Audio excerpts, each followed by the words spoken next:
Le journal Geneviève Bognon.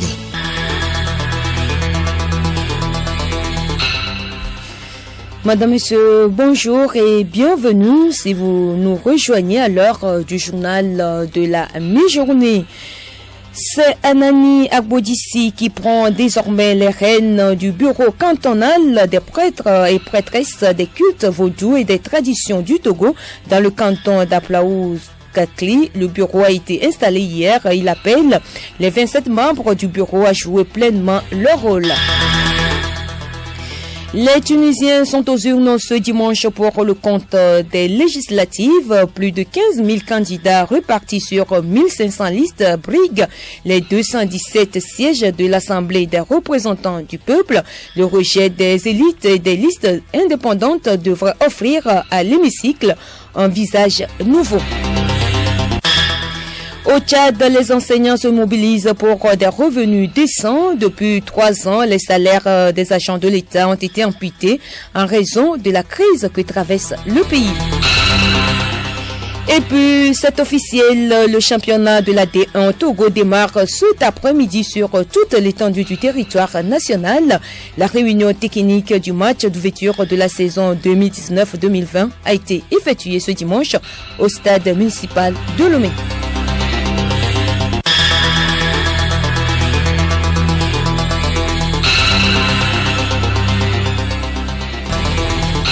radiolomé.tg. Une fois encore, bonjour. Hier, le premier samedi du mois d'octobre, les populations sont sorties pour observer la traditionnelle opération de salubrité Togo propre. Elles ont bravé la pluie, notamment à Lomé, pour accomplir leur devoir civique. C'est donc massivement et de façon spontanée que les populations du canton d'Aplaouz-Agbado ont répondu à l'appel du gouvernement à faire du Togo un pays propre.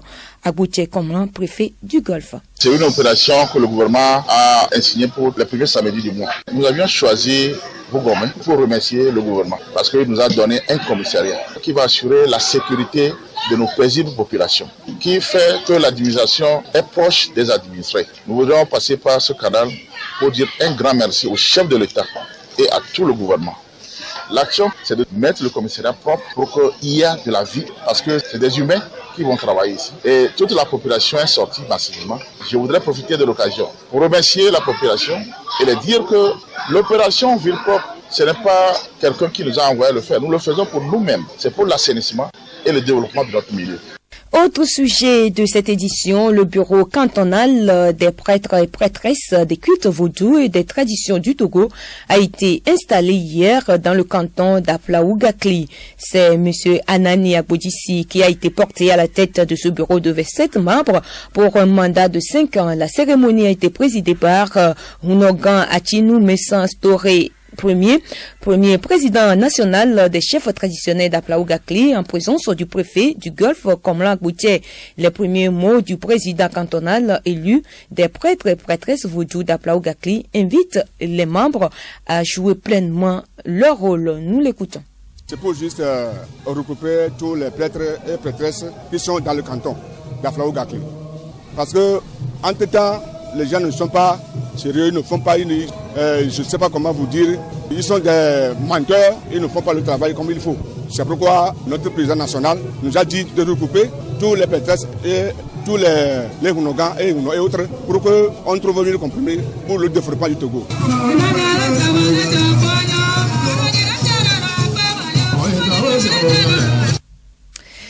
Abordant dans le même sens, le premier président cantonal, Hunogan Achinou Messan Storé, a appelé au respect de la tradition avant d'inviter les uns et les autres à envoyer les enfants à l'école. L'objectif de cette installation consiste à réunir les prêtres et prêtresses du canton, mettre devant eux un bureau exécutif. Nous avons constaté que la tradition, c'est une bonne semence, une semence traditionnelle que nous devons protéger. Il y a toujours des brebis galeuses, il y a toujours des mauvais traiteurs parmi nous. Nous essayons de tout faire pour les mettre au dehors. De la même manière, nous voulons que tous les enfants ne soient pas privés de l'école d'apprentissage en passant tout leur séjour dans les... La cérémonie d'installation a été suivie de remise d'attestations de membres aux prêtres et prêtresses. Le journal Geneviève Bonny. À l'étranger, dialogue politique au Bénin du 10 au 12 octobre prochain, proposé par le président Patrice Talon. 9 partis dont l'existence légale est reconnue sont invités à ce dialogue. La FCBE de Yaïboni est aussi invitée après les législatives du 28 avril dernier, sans les partis d'opposition et face à une crise post-électorale violente. Patrice Talon avait promis un dialogue franc et direct. Au Burkina Faso, une vingtaine d'orpailleurs tués lors d'une attaque dans la province de Soum. Le village de Madoudi, dans la commune d'Aberda, a été visé par des présumés djihadistes dans la nuit de vendredi à samedi. Selon une source sécuritaire, l'attaque a été perpétrée contre des chercheurs d'or artisanaux du quartier d'Olmané, selon la même source.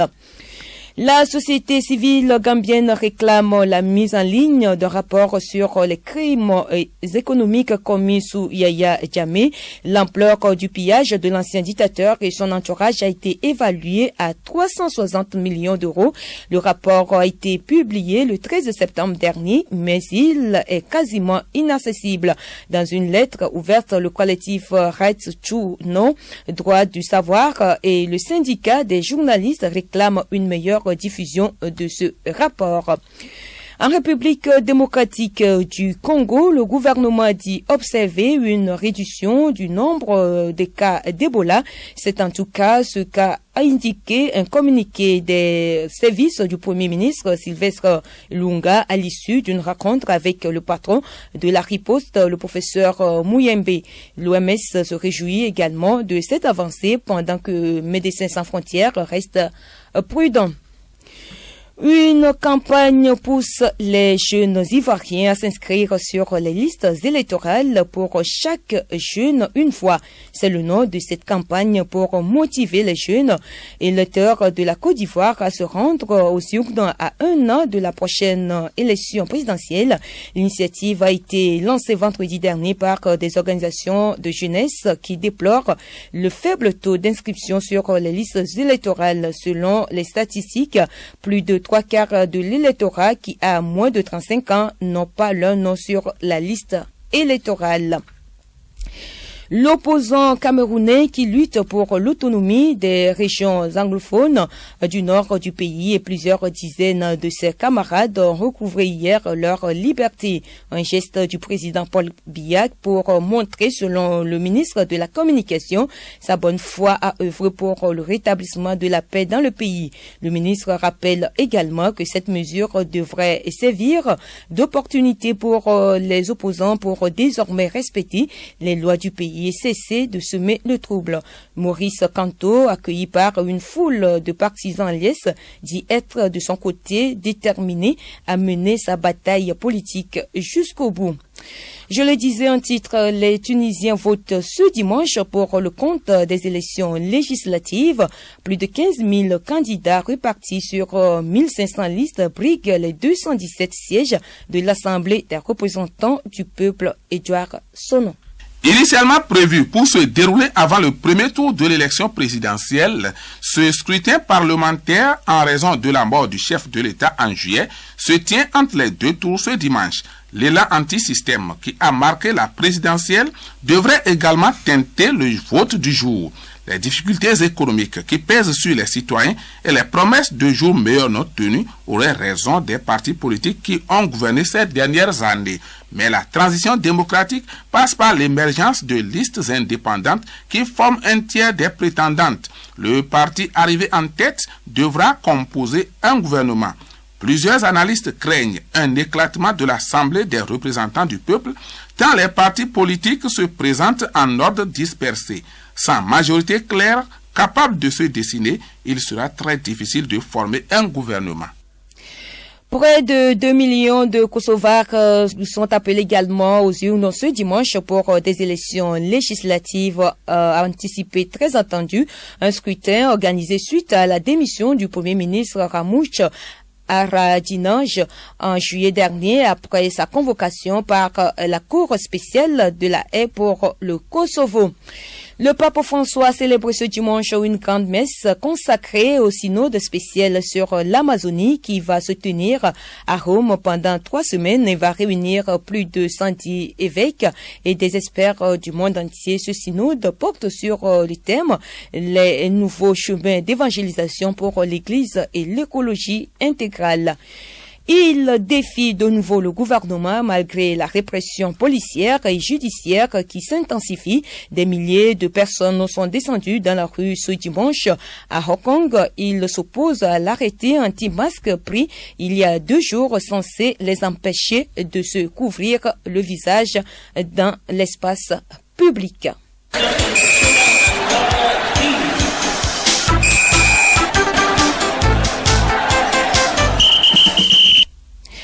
Du sport pour refermer cette édition, je le disais, c'est officiel, le championnat de la D1 au Togo démarre cet après-midi sur toute l'étendue du territoire national. La réunion technique du match d'ouverture de la saison 2019-2020 a été effectuée ce dimanche au stade municipal de Lomé Henri Ochocho. Occasion pour le directeur de la compétition représentant l'instance fêtière du foot national de convier les différents acteurs au fair play. Le ton officiel de la saison sera donné cet après-midi avec le match AS Togoport contre AS OTR. Précisons que ce match AS Togoport AS OTR sera retransmis en direct sur les antennes de Radio Lomé. Coup d'envoi 15h GMT. UFOA 2019, le Togo est tombé hier, les armes à la main. Les éperviers du Togo, version locale, sortent ainsi du tournoi après avoir perdu face à la Côte d'Ivoire dans la séance des tirs au but. Un match hermétiquement fermé. Pas d'espace pour placer des actions offensives. En un premier temps, c'est la Côte d'Ivoire qui a essayé de poser le jeu, mais s'est vite confronté à une défense hermétique du Togo, contrôlée par le duo Toudji Ametuchoui. Le Togo revient aux affaires, procède à des contre-offensives grâce à Tchakeyi Marouf et de Koudaba Kossi qui ne trouveront non plus de faille. Au terme des 90 minutes, le score affiche 0 but partout. C'est au cours des séances de tir au but que Dame Chance s'est rangée du côté des éléphants de la Côte d'Ivoire. 4 buts pour la Côte d'Ivoire, 2 pour le Togo, Nyama Akate et Amekoudji ayant raté leur tir. Les éléphants disputeront donc la demi-finale face au Ghana. Quant aux éperviers, ils vont désormais se concentrer sur les préparatifs du match retour des éliminatoires du CHAN face au Nigeria.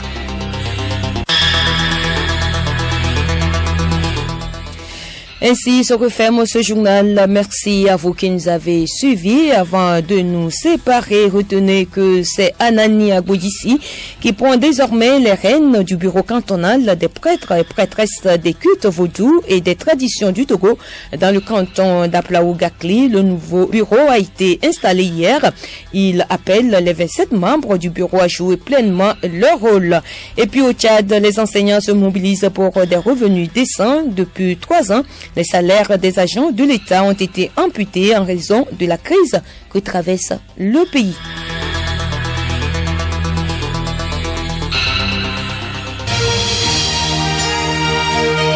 Radio Lomé, boîte postale 434, email radiolomé@radiolomé.tg. radiolomé.tg